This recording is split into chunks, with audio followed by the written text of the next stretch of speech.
महानगर पालिका चुनाव 2026 के बीच सभी प्रभागों से प्रत्याशियों ने अपनी अपनी कमर कस ली है। कुछ पक्षों की तरफ से लड़ने की कोशिश कर रहे हैं, कुछ अपक्ष अपनी उम्मीदवारी की दावेदारी कर रहे हैं। प्रभाग क्रमांक 1 से हमारे साथ में एक इच्छुक प्रत्याशी है जो अपनी दावेदारी प्रस्तुत कर रहे हैं। क्या उनके मुद्दे हैं, किस तरह से वो समाज के सामने, अपने प्रभाग के लोगों के सामने जा रहे हैं, हम उनसे वार्तालाप करें। हमारे साथ में बाबू खान जी। सबसे पहले तो आपको बहुत बहुत शुभकामनाएं बाबू जी। Thank you. और आप युवा हैं और आप उम्मीदवार भी हैं, तो क्या एक विजन लेके आप जा रहे लोगों के सामने? हमारा जो प्रभाग है वो प्रभाग क्रमांक 1। तो हमारे प्रभाग में क्या होता है ना, भेदभाव बहुत होता है। अभी तक बीजेपी के जो 4 नगर सेवक थे उन्होंने पैसे वालों का काम किया, गरीबों का नहीं किया। और यही मैं मीडिया के माध्यम से आने वाले वक्त में लोगों को दिखाने वाला हूँ कि यहाँ पे हमारे इधर भेदभाव कैसा होता है। विक्की कुकरेजा जी जो लेके चल रहे कि 9 साल बेमिसाल, तो 9 साल बेमिसाल किन लोगों का हुआ है? ये बेमिसाल उन लोगों का हुआ जैसे जरीपटका में जो व्यापारी वर्ग के लोग हैं, पैसे वाले लोग हैं, उनके एरिया का काम हुआ। आप हमारे प्रभाग 1 में देखोगे तो समता नगर, हुडको कॉलोनी, कुशीनगर, मार्टिन नगर, यहाँ पे पूरे तरीके से काम नहीं हुआ, लेकिन जरीपटका के पूरे काम किए। तो ये भेदभाव करने का काम बीजेपी करती है और यही हमारा रहेगा कि ये भेदभाव बंद होना चाहिए और अच्छे से काम होना चाहिए। अब 9 साल का जो उन्होंने कहा है कि 9 साल बेमिसाल, तो ये 9 साल बेमिसाल जैसा आपने कहा कि सिर्फ एक वर्ग का विकास हुआ और जो तबका मतलब गरीब होते गया और अमीर होते गया, शायद आप यही कहना चाहते हैं। तो ये प्रशासकीय राज में लोगों की सुनवाई होती थी, नहीं होती थी?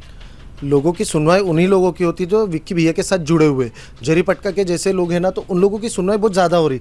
लेकिन जितने इस्लाम एरिया के अगर वहाँ पे अगर काम करने जाते, अब जैसे हुडको कॉलोनी का भी 2022 में हमने एक गडर का विषय लेकर गए थे। वहाँ पे क्या हुआ, उन्होंने हमारे साथ मारापीटी की, उस पर एट्रॉसिटी एक्ट केस भी लगाया विक्की भैया पर। फिर मेरे पे भी उन्होंने बहुत झूठे आरोप लगाए। जरीपटका को उनको आग के हवाले करना पड़ा, उन्होंने टायर जलाया, 400 दुकान बंद किया विक्की भैया ने।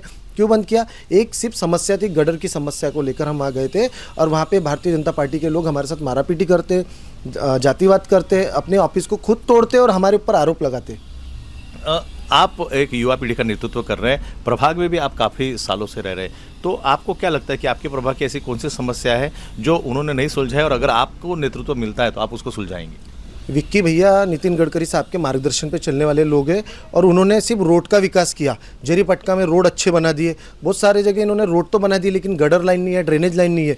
तो इन ड्रेनेज लाइन नहीं होने के कारण क्या होता है ना, बरसातों का पानी पूरा नागपुर शहर में घुसता है, पर हमारा प्रभाग क्रमांक 1 भी पूरा हुडको डूबता है, कुशीनगर डूबता है, संत लानोजी नगर में, ऐसे एरिया में इतना पानी घुसता है, समता नगर में पानी घुसता है, जिस वजह से लोगों को बहुत दिक्कत होती है, जिनका इनके पास कोई ब्लूप्रिंट ही नहीं है कि हमने बस्ती में किस तरह से काम करना चाहिए। रोड बनाने से काम नहीं होता, लोगों की जो मूलभूत सुविधा है उन पे भी ध्यान देना होगा। और गडर लाइन ये बहुत बड़ा विषय है जिसके कारण लोगों को सबसे ज़्यादा समस्या भुगतनी पड़ती है।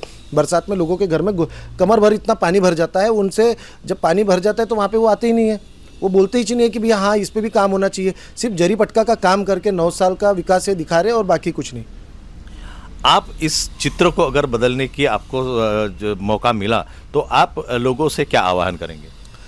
लोगों से यही आह्वान है कि एक ऐसा नेता चुनो जो आपकी एक सुनवाई करे। थाना हो, दवाखाना हो, वहाँ पे आपके लिए पहुँचना चाहिए, आपके जो मूलभूत सुविधाओं की आवाज़ उठाना चाहिए, आपकी शिक्षा के लिए बात करना चाहिए, आपके रोजगार के लिए बात करना चाहिए, आपके स्वास्थ्य की बात करना चाहिए। विक्की भैया में ये सब गट्स नहीं है, वो सिर्फ है ना एक बिल्डरशिप में काम करते हैं, उनकी जो लॉबी चलती है। आज 9 साल बेमिसाल जो बात करते हैं, तो 9 साल में जो बेमिसाल हुए तो आप उनका न्यू जरीपटका जाके देखो। न्यू जरीपटका में उन्होंने बिल्डिंग जो स्कीम बनाई है, वहाँ पे एक भी घर नहीं बना है और सिर्फ लेआउट को सजा दिया गया है। वहाँ पे रोड है, गडर लाइन है, स्ट्रीट लाइट है, सभी चाहिए, रात को चालू भी रहती है स्ट्रीट लाइट। वहीं से चिपक के समता नगर है, वहाँ पे पूरा आपको दिखेगा किसी बस्ती के बराबर काम ही नहीं हुए। रोड नहीं है, गडर लाइन है, स्ट्रीट, जहाँ लोग रहते हैं वहाँ काम ही नहीं है, जहाँ लोग नहीं है वहाँ पे लेआउट है उनका, वहाँ पे सबसे ज़्यादा काम है उनके। तो ये विकास जो हो रहा है सिर्फ विक्की भैया का पर्सनल हो रहा है और उनके पीछे जो लोग घूम रहे, जो तापा लेकर घूम रहे हैं ना, वो उनके सिर्फ पैसे और पावर के पीछे, क्योंकि विक्की भैया आज की डेट में बहुत पैसे वाले व्यक्ति है, पावरफुल व्यक्ति, इसलिए उनके पीछे लोग घूम रहे। नहीं तो उनको जिस दिन अगर ये सत्ता से गिर जाएंगे तो इनके पीछे की पब्लिक भी हट जाएंगी। अब आपने जो कहा कि एक सत्ता की लॉबी है, बहुत सारा व्यापारी वर्ग उनके साथ में है, तो अगर आप उनको टक्कर देने की सोच रहे, अगर आप उनके खिलाफ अगर उम्मीदवारी मांग रहे, तो आपको ये मुकाबला आप किस तरह से देखते हैं? कितना आपका पलड़ा भारी, कितना उनका पलड़ा भारी? देखो ये तो वक्त बताएगा किसका पल्ला भारी नहीं है। पब्लिक किसको वोट देती है ये जब रिजल्ट आएगा तब पता चलेगा। मैंने जो अपने विकास कार्य किए हैं, लोगों के लिए भागदौड़ की हो, चाहे कोविड काल हो या फिर उसके बाद गटर रोड नाली की जो लड़ाई हो, या किसी को न्याय दिलाने के लिए थाने दवाखाने में पहुंचना पड़ा हो, दवाखाने में जब किसी मरीज को हमने मदद की, हम उस बेस पे लोगों से वोट मांगने वाले, क्योंकि हमने लोगों की मदद की है कब, जब उनका बुरा वक्त था, तो हम उनके बुरे वक्त में पहुंचे हैं। तो इसीलिए आज हमारे लिए प्रभाग क्रमांक 1 से हमारी जनता हमारे साथ जुड़ी है और वो हमको वोट करेंगी, और क्योंकि हमने उनके लिए काम किए हैं। आप किसी पक्ष से उम्मीदवारी अपनी दावेदारी पेश करने वाले हैं या आप अपक्ष लड़ने वाले हैं? पहले तो मैंने कांग्रेस पार्टी से ही अपनी उम्मीदवारी के लिए फॉर्म भरा है, और मैं माननीय हमारे नितिन राउत साहब से भी उम्मीद करूंगा कि वो मुझे पहले कांग्रेस पार्टी का टिकट देना चाहिए। पहला तो मेरा पक्ष कांग्रेस ही है, मैं कांग्रेस से दावेदारी मांग रहा हूँ। मैं आपको एक अंतिम सवाल इसलिए पूछना चाहूँगा खान साहब कि आप युवा हैं और राजनीति में कहीं ना कहीं एक युवा वर्ग का होना, मतलब एक बदलाव की अगर हम बात करते हैं तो युवा पीढ़ी ने एज अ करियर राजनीति में आना चाहिए, इस पर आपका क्या भाष्य रहेगा? मैं तो चाहता हूँ हर घर से एक युवा राजनीति में आना चाहिए, क्योंकि ये नेता लोगों को बेवकूफ़ बनाने का काम करते हैं। सरकार की तरफ से जो फंड आता है लोगों की योजनाओं के अंतर्गत, वो फंड जनता तक नहीं पहुंचता। अगर हर युवा राजनीति में रहेगा तो कोई नेता किसी युवा को बेवकूफ़ नहीं बना पाएगा।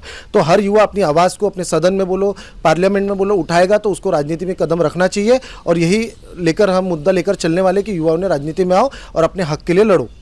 तो ये नागपुर के एक युवा नेता है बाबू खान जी, जो हमारे साथ में बात कर रहे थे। एक कहावत है कि ऊंची उड़ान और कद कितना छोटा, लेकिन राजनीति में अपने कर्मों से, अपने कार्य से हम अपना कद हमेशा ऊंचा कर सकते। ये संभावनाएं हैं कि इन्हें टिकट मिले, कांग्रेस पक्ष से ये कोशिश कर रहे हैं, और युवा नेता होने के नाते हो सकता है कि आने वाले समय में एक अच्छा भविष्य जो है राजनीति को दे सके। फिलहाल कैमरा पर्सन वीरेंद्र कोबरागढ़ के साथ मैं रत्नाकर मलिक, नागपुर समय न्यूज़।